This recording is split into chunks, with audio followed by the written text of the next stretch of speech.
اعوذ باللہ من الشیطان الرجیم بسم اللہ الرحمن الرحیم۔ سورۃ الانفطار، وہاں آپ نے دیکھا تھا کہ 13 آیات آئی تھی کہ جن میں قیامت سے قریب کے واقعات کا تذکرہ تھا، اور اس کے بعد آیت آئی تھی علمت نفس ما احضرت۔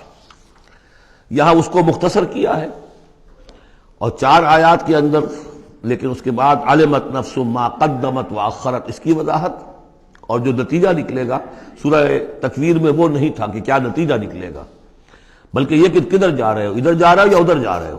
لیکن سورہ انفطار میں وہ دونوں کے نتیجے بیان کر دیے جائیں گے کہ ادھر جاؤ گے تو کہاں پہنچو گے، ادھر جاؤ گے تو کہاں جاؤ گے۔ بسم اللہ الرحمن الرحیم۔ اذا السماء انفطرت، جب آسمان پھٹ جائے گا۔ وَإِذَا الْكَوَاكِبُ انتَثَرَتْ، اور جب کہ تارے بکھر جائیں گے، جھڑ جائیں گے۔ وَإِذَا الْبِحَارُ فُجِّرَتْ، اور جب سمندروں میں ابال آ جائے گا۔ وَإِذَا الْقُبُورُ بُعْثِرَتْ، اور جب قبریں تلپٹ کر دی جائیں گی۔ عَلِمَتْ نَفْسٌ مَا قَدَّمَتْ وَأَخَّرَتْ، ہر جان جان لے گی کہ اس نے کیا آگے بھیجا، کیا پیچھے چھوڑا، یا کس شے کو آگے کیا، کس کو پیچھے کیا۔ یہ دونوں الفاظ یہاں سمجھ لیجئے، بعد میں بھی آئیں گے۔ یہ ایک ہے کس شے کو آگے بھیجا، کس شے کو پیچھے چھوڑا، یہ ہم پہلے بھی پڑھ چکے ہیں۔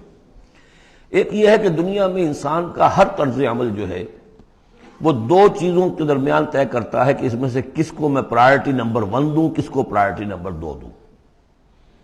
جس کو پرائرٹی نمبر 1 دی ہے، ترجیح نمبر 1، وہ ہے جس کو اس نے آگے کیا۔ جو ترجیح 2 میں رکھا وہ ہے جو پیچھے کیا۔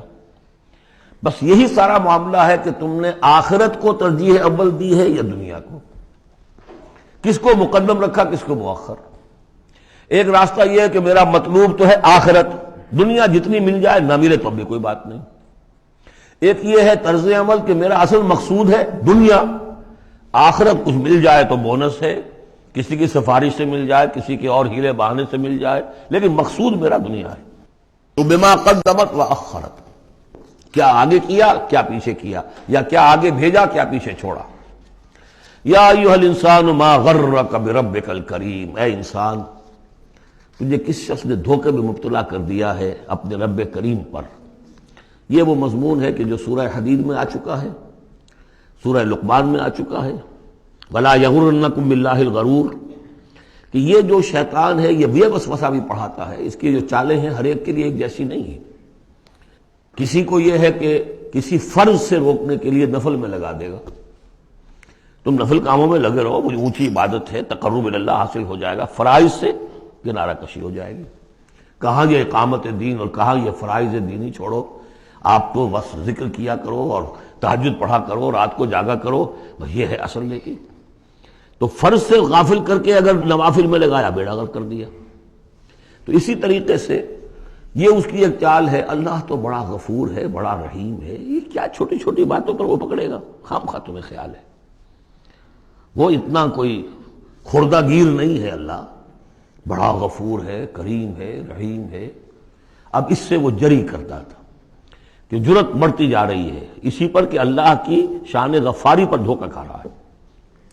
یا ایھا الانسان ما غرک بربک الکریم، کس چیز نے تجھے دھوکے میں ڈال دیا ہے اپنے رب کریم کے بارے میں۔ الذی خلقک فسواک فعدلک، جس نے تمہیں تخلیق کیا، پھر تمہارا تسویہ کیا، پھر تمہارے اندر اعتدال پیدا کیا، برابر کیا۔ عدلک، تمہارے قواعد جسمانی، قواعد نفسیاتی، ان سب میں ایک اعتدال پیدا کیا ہے۔ یہ عدل جو ہے یہ گویا کہ اس تخلیق کے اندر بھی مضمر ہے، انہیرنٹ ہے، اور اللہ تعالیٰ بھی عدل کرے گا تاکہ جو بھی گناہگار ہیں ان کو سزا دی جائے اور جو نیکوکار ہیں ان کو جزا دی جائے۔ یہ اس کا تقاضا ہے۔ لیکن تم در حقیقت اس کی شان غفاری کو ایمفیسائز کر کے اس پر زیادہ اس پر زور ڈال کر تم انکار کر رہے ہو۔ فی ای صورت ما شاء رکبک، پھر جس شکل میں اس نے چاہا ہے تمہیں ترکیب دے دیا، جوڑ دے دیا۔ کلا بل تکذبون بالدین، تم جزا و سزا کا انکار کر رہے ہو، در حقیقت اللہ کی شان غفاری کے قصیدے نہیں پڑھ رہے ہو، بلکہ یہ شان غفاری کے قصیدے پڑھنے کا مطلب کیا ہے کہ تم در حقیقت جزا و سزا کا انکار کرنا چاہتے ہو۔ عصیاں سے کبھی ہم نے کنارہ نہ کیا، پر تو نے دل آزردہ ہمارا نہ کیا۔ ہم نے تو جہنم کی بہت کی تدبیر، لیکن تیری رحمت نے گوارا نہ کیا۔ یہ بالکل وہی فلسفہ ہے۔ جہنم کی تدبیر کر رہے ہو تو اس کے عدل کا تقاضا ہے کہ جہنم میں پہنچائے تمہیں۔ یہ دھوکہ دے رہے ہو اپنے آپ کو، اس کے جزا و سزا، اس کے عدل کا انکار کر رہے ہو۔ یہ ہے اصل میں صورتحال کی جو سمجھ لینے کی ضرورت ہے کہ اس نے تمہیں بنایا، اس کا تسویہ کیا، اس میں عدل پیدا کیا، توازن پیدا کیا، پھر تمہیں جس طرح چاہا جوڑ دیا۔ کسی کی ناک بڑی بنا دی، کسی کی آنکھیں بڑی بڑی بنا دی، جو چاہا اس نے کیا۔ آپ نے اپنے فیچرز خود تو چوز نہیں کیے ہیں کہ اپنی مرضی کے مطابق بنا دیے گئے ہیں، آپ کی مرضی کے مطابق۔ ہاں، حضرت حسان ابن ثابت نے کہا ہے حضور کے بارے میں کہ کأنک خلقت کما تشاء، اے نبی ایسے معلوم ہوتا ہے کہ آپ کو تو پیدا کیا گیا جیسا کہ آپ نے چاہا۔ آپ کا حسن جو ہے وہ اپنی جگہ پر ایک شے تھی، وہ ایک اعجازی صورت ہے۔ ظاہر بات ہے انسانوں کو جو بھی ملتا ہے وہ تو اپنا، اس کے ان کا چوائس کوئی نہیں۔ فی ای صورت ما شاء رکبک، مختلف اجزاء کو جس صورت میں چاہ جوڑ دیا۔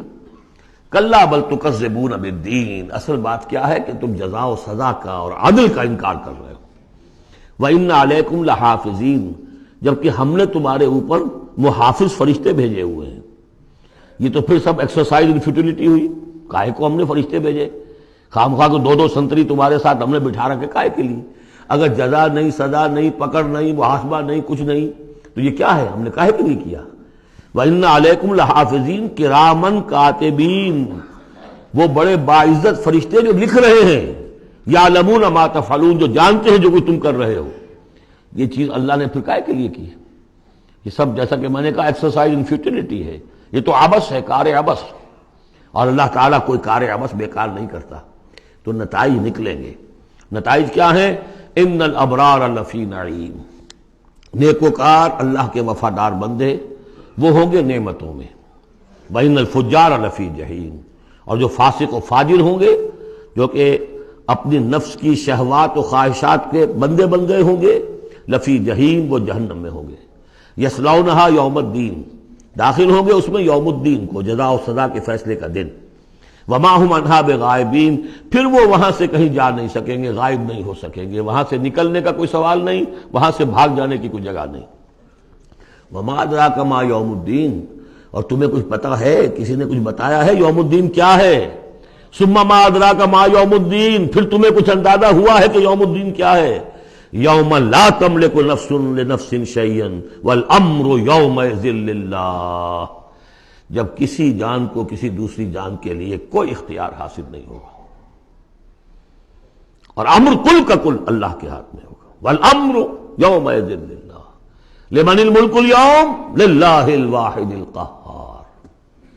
واتقوا یوما لا تجزی نفس عن نفس شیئا ولا يقبل منها شفاعۃ ولا یؤخذ منها عدل ولا هم ينصرون۔